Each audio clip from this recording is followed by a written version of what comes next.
எல்லாரையும் ஆண்டவர் இழுத்து கொண்டு போறாரு. மூன்றாவது படி சாட்சி. எங்கெல்லாம் சாட்சியா இருக்கணும்? முதலாவது சாட்சி எருசலேம் போட்டிருக்கு. முதலாவது எங்க? எருசலேம்னா நம்முடைய வீடு. எருசலேம்னா என்னது? நம்ம எல்லாரும் வீட்டுல என்ன இருக்கோம்? இந்த கூட்டம் முடிஞ்சு போறோம். நாளைக்கு எல்லாரும் இங்கே இருக்க போறோம். எல்லாரும் எங்க போறோம்? வீட்டுக்கு தான் போறோம். எல்லாரும் ஒரு வீடு இருக்கு. வீடு இருக்கவங்களா இல்லையே சொல்லுங்க ஆகும். வீட்டுல குடி இருக்கவங்களா இல்லையே சொல்லுங்க ஆகும். எல்லாரும் வீட்டுல இருக்கா இல்லையா? எல்லாரும் வீட்டுக்கு தான் செய்ய போறோம். போக போறோம். கூட்டத்துக்கு போறான்.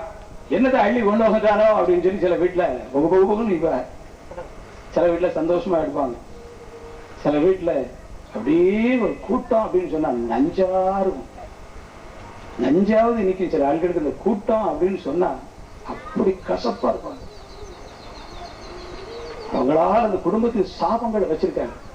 அந்த சாபங்களை உடைப்பதற்காக தான் இயேசு நம்மளை கொண்டு வந்திருக்கிறார். அல்லேலூயா, அல்லேலூயா. மாறும், கர்த்தர் மாற்றுவார்.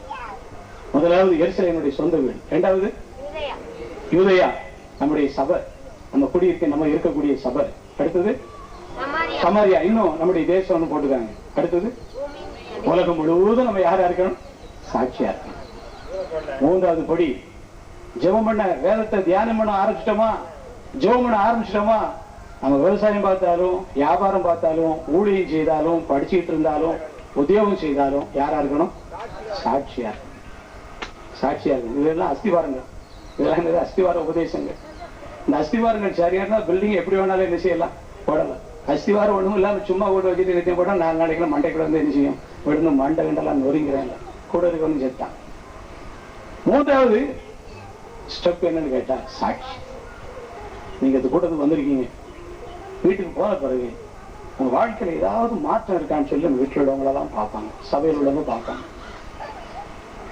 நான் வரலன்னு சொல்லிட்டேனே, இவன் போயிருக்கானே, ஏதாவது மாற்றம் இருக்கான்னு சொல்லி அப்படியே ஒரு வித்தியாசமான விஷயம் பார்ப்பாங்க.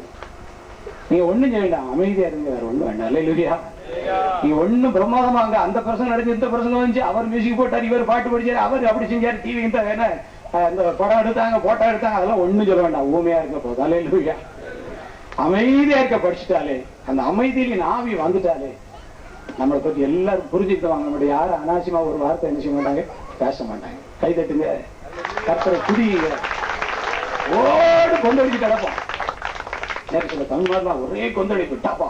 நமக்கெல்லாம் தூக்கம் வந்து ராத்திரி 10 மணி 11 மணிக்கு. அவனுக்கு என்ன உற்சாகம். நீங்க 11 மணிக்கு தாண்டியும் ஒரு இங்க படுத்துனா அவனை தாண்டி அங்க விழுது. அந்த ஆவியெல்லாம் ஓடி போயிடும். அந்த பொருளாத ஆவியெல்லாம் வந்து விட்டு என்ன செஞ்சிடும், ஓடி போயிடும். தம்பி ராஜ்குமார் சொன்னாங்க, தம்பி நீங்க ஒன்னும் கவலைப்படாதீங்க, அதுல போய் ஜோம் பண்ணுங்க.